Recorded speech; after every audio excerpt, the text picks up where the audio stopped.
I'm Joe Price from the Record Linking Lab, and this is a 3-minute demo on how to do tree extending hints.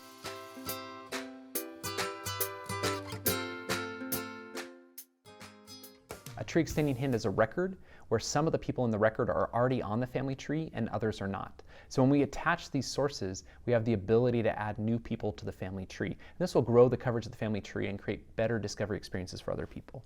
So the way to get this to this website that we've created is you type bit.ly/RLL_volunteer.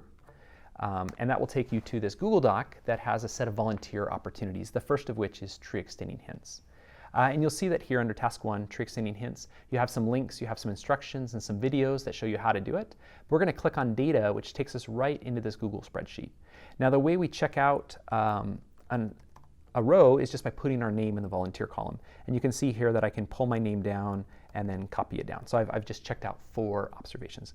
And then what you're going to do is just click on the source, and it'll open up this tree extending hint in SourceLinker. So on the screen, what you're going to see is on the right-hand side are people that are already on the family tree. On the left-hand side are people that are in the record. So in this case, I have Casper O. Shell. And if I hit details, I can go and look and see if this is the same person. So notice we have a great match on first and last name. The middle initial is exactly the same. The birth month is the same. The birth year is the same. The birth state's the same. And then we also have a match in terms of where he was living. In 1880, he was living in Butler, Pennsylvania. In 1900, he's living in the same place. So this is a fantastic match. And this is a great illustration of what a tree extending hint looks like. So in this case, I would attach Casper to this census record. And then now I have his wife and his 2 kids. So for his wife, I'm going to hit Add. Now remember, with women, we always want to take out their surname, because this would be their married name, not their birth name. And then we're going to hit Create New Person. And now it's going to give me a possible match. Now, as I'm looking at this, this does look like a reasonable match, except I don't have a lot to go on to be sure that it's right. So I'm still going to create a new person, but I could go back later and go and see if this is a duplicate, and if so, then I can merge them together. Okay, and then what I'm going to do is now that's going to be, Minnie's going to be a new person on the tree, and then I can hit Add, and then I can hit Attach.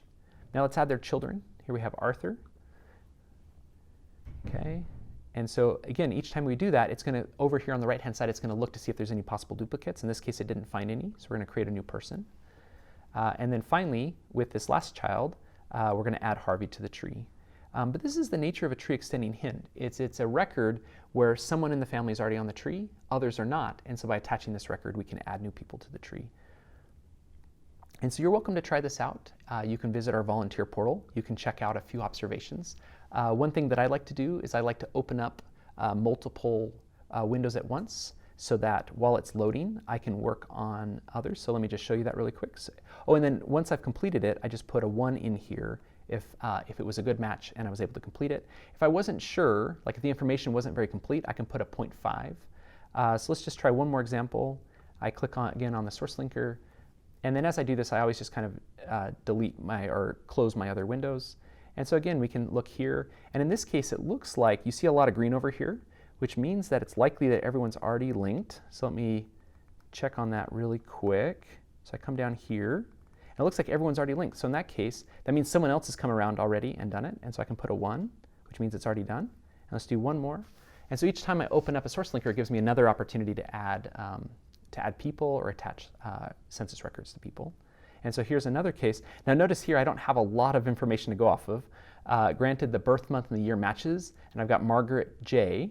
If I wanted to, I could click on Margaret and go to her person page and see if I can learn more about her. But in this case, I just don't have enough information, so I'm going to put a 0.5. So we just want to encourage you to try this out. Give us any feedback. You're welcome to put any comments below.